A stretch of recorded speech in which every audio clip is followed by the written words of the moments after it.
میرے دوستو، آج دنیا میں ایک سوال بہت زیادہ مشہور اور معروف ہے۔ سوال یہ ہے کہ بھائی مولوی آپس میں لڑتے ہیں، ہمیں پتہ نہیں چلتا سچا مولوی کون ہے۔ آپس میں ایک دوسرے پہ فتوے لگاتے ہیں، ہمیں پتہ نہیں چلتا سچا مذہب کون ہے۔ فرقہ واریت کا دورہ ہے، ہر بندہ فرقے کی دعوت دیتا ہے، اسلام کی دعوت کوئی نہیں دیتا۔ اب اسلام کی دعوت دینی چاہیے، فرقے سے بچنا چاہیے۔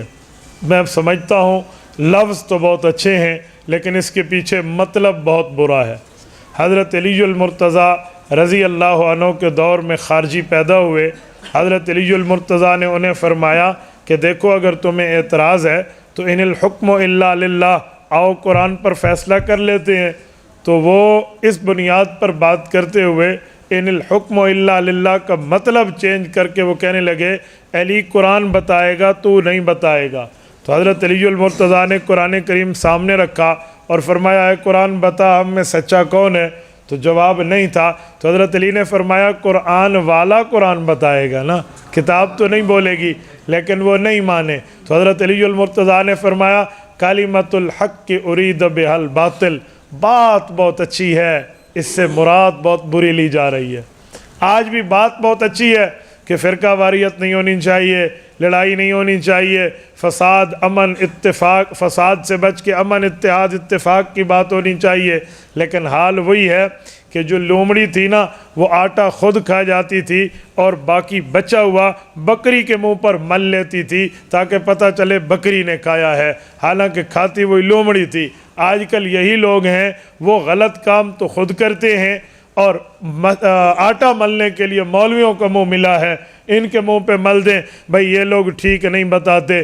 میں کہتا ہوں لوگ بہت ہوشیار ہیں، انہیں پتہ چلتا ہے کہ یہ پیٹرول 1 نمبر ہے اور اس پمپ کا پیٹرول 2 نمبر ہے۔ عوام کو پتہ چلتا ہے کہ یہ جو ہے کیا کہتے ہیں، یہاں سے دودھ 1 نمبر ملتا ہے، فلاں جگہ سے دودھ 2 نمبر ملتا ہے۔ لوگوں کو اتنا پتہ ہے اس جگہ سے گوشت اچھا ملتا ہے، اس جگہ سے پانی ملا ہوا ملتا ہے، وہاں سے نہیں خریدتے۔ جب آپ اتنے عقل مند ہیں کہ سودا 1 نمبر یا 2 نمبر لینے میں آپ فرق کر سکتے ہیں، تو آپ کو عقل مند ہونا چاہیے، دین اور بے دینی کا بھی آپ فرق کر لیں۔ لوگ کہتے ہیں جی کیسے کریں؟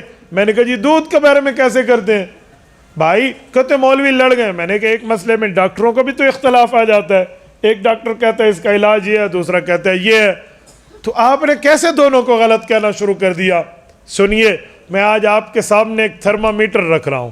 تھرمامیٹر سے بخار چیک ہوتا ہے نا، منہ میں رکھا، کچھ ٹائم بعد پتہ چلا طبیعت 98 پہ ہے، 99 پہ ہے، 100 پہ ہے، 102 103 پہ ہے، پتہ چل جاتا ہے۔ تھرمامیٹر موجود ہے۔ رسول اللہ صلی اللہ علیہ وسلم کا دین لاوارث نہیں ہے، اللہ کے رسول نے خود نشانیاں بتائی ہیں کہ سچے اور جھوٹے کا فرق کر لو۔ ہر جمعے کے خطبے میں مولوی ہاتھ میں عصا پکڑ کے حدیث آپ کو سنا رہا ہے، بتا رہا ہے، اس کے باوجود بھی لوگ سچے اور جھوٹے کا فرق نہیں سمجھتے۔ دین کوئی لاوارث نہیں ہے، کسی کے باپ کی جاگیر نہیں ہے کہ جو بندہ چاہے اپنے پیٹ سے مسئلہ بتا دے اور دین کے نام پر مار دے کہ یہ سچی بات ہے، سچا مذہب ہے۔ جی نہیں، دین لاوارث نہیں ہے، دین رسول اللہ کا دیا ہوا ہے، خود دین نے بتایا ہے سچے اور جھوٹے کے پرکھنے کا معیار کیا ہے۔ آؤ میں آپ کی خدمت میں حدیث پاک پڑھ دیتا ہوں، اس کا مطلب بھی بتاتا ہوں، اس کا ترجمہ بھی بتاتا ہوں۔ مشکات جلد نمبر 1، باب الاعتصام بالکتاب والسنہ، صفحہ 29 سے شروع ہو کے 30 پہ ختم ہوتی ہے۔ HM سعید کمپنی کراچی کا چھاپا مشکات المصابیح کا اٹھا لیں۔ حضرت ارباز ابن ساریہ فرماتے ہیں صلی بنا رسول اللہ صلی اللہ علیہ وسلم ذات یوم، ایک دن اللہ کے رسول صلی اللہ علیہ وسلم نے نماز پڑھائی۔ جب رسول اللہ نے جماعت کی نماز پڑھا دی، فواعظنا موعظۃ بلیغہ، اس کے بعد واعظ فرمایا، نصیحتیں فرمائیں، بیان فرمایا، تقریر فرمائی، خطاب فرمایا، ہم سے گفتگو فرمائی۔ ذرفت منہ العیون، ہماری آنکھوں سے آنسو چھلک پڑے۔ ووجلت منہ القلوب، ہمارے دل اللہ کی ہیبت سے ڈر گئے، ہیبت سے دہل گئے۔ فقال رجل، ایک صحابی اٹھے، منا، ہم میں سے، وہ کہنے لگے کأن هذه موعظۃ مودع او مودع فاوصنا، آپ کا انداز خطابت وے آف دا ٹاکنگ، آپ کی گفتگو کا طرز، آپ کے بیان کا انداز و اطوار بتاتا ہے آپ الوداعی باتیں کر کے امت کو چھوڑ کے جا رہے ہیں۔ اگر بات یہی ہے جو ہم سمجھے ہیں تو آپ امت کو اپنے بعد سنبھلنے کے لیے کچھ نصیحتیں فرما دیں، وصیتیں فرما دیں، تاکہ امت کی کشتی جب بھنور میں جائے تو بچ سکے، سیلاب و طوفان و عذاب میں آئے تو نجات پا سکے۔ اللہ کے رسول نے فرمایا جی سنو، اوصیکم بتقوی اللہ، رب سے ڈرتے رہنا، تقوی اختیار کرنا، والسمع والطاعہ، اپنے امیر کی بات کو سن کر بجا لانا، حکم کو ماننا، وَإِنْ عَبْدًا حَبْشِيًّا، وہ حبشی غلامی کیوں نہ ہو، لیکن اگر امیر حق بن چکا ہو اس کی بات کو ماننا۔ کیوں؟ فَإِنَّهُ مَنْ يَعِشْ مِنْكُمْ بَعْدِي، جو میرے بعد زندہ رہے گا ایک وقت آئے گا فَسَيَرَى اخْتِلَافًا كَثِيرًا، اسے فرقہ واریت کا منظر دیکھنے کو ملے گا۔ فَسَيَرَى اخْتِلَافًا كَثِيرًا، جب فرقہ واریت کا دورہ آ جائے، ہر بندہ 1.5 انچ کی مسجد بنا کے خود کو سچا دوسرے کو برا کہے، تو کیا کرنا؟ فَعَلَيْكُمْ بِسُنَّتِي، میرے طریقے کو دیکھنا، وَسُنَّتِ الْخُلَفَاءِ الرَّاشِدِينَ الْمَهْدِيِّينَ، حضرت ابو بکر، حضرت عمر، حضرت عثمان، حضرت علی رضی اللہ عنہم کے طریقے کو دیکھنا۔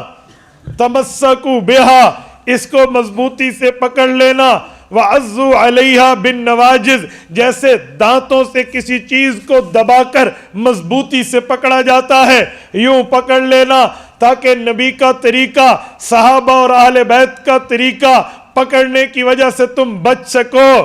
وَإِيَّاكُمْ وَمُحْدَثَاتِ الْأُمُورِ، ہاں جو نیا فرقہ بنے، نئی بدعت بنے، نیا عقیدہ بنے، نیا مسئلہ بنے جو شریعت سے ثابت نہ ہو، اس سے بچ جانا۔ إِيَّاكُمْ وَمُحْدَثَاتِ الْأُمُورِ فَإِنَّ كُلَّ مُحْدَثَةٍ بِدْعَةٍ، کیونکہ جو نیا مسئلہ خود بناتا ہے، پیٹ سے بات نکالتا ہے، گھڑانتو بات پیش کرتا ہے، وہ ہینڈ پکڈ ہوتا ہے، ہاتھ کا بنا ہوا مسئلہ ہوتا ہے، تو وہ بدعت بن جاتی ہے۔ فَإِنَّ كُلَّ بِدْعَةٍ ضَلَالَةٍ، اور ہر بدعت، ہر گھڑی ہوئی بات، پیٹ سے نکالا ہوا مسئلہ، وہ بالکل گمراہی پہ لے جاتا ہے۔ وَكُلَّ ضَلَالَةٍ فِي النَّارِ، اور ہر ضلالت اور گمراہی کا ٹھکانہ جہنم ہے۔ ہمارے نبی پاک نے اس میں ہمیں بہت اچھے انداز میں طریقہ فرما دیا ہے، ہم ڈھونڈ سکتے ہیں جس کے پاس نبی کا طریقہ اور صحابہ کا عمل ہو۔ تبارك الذي نزل الفرقان على عبده ليكون للعالمين نذيرا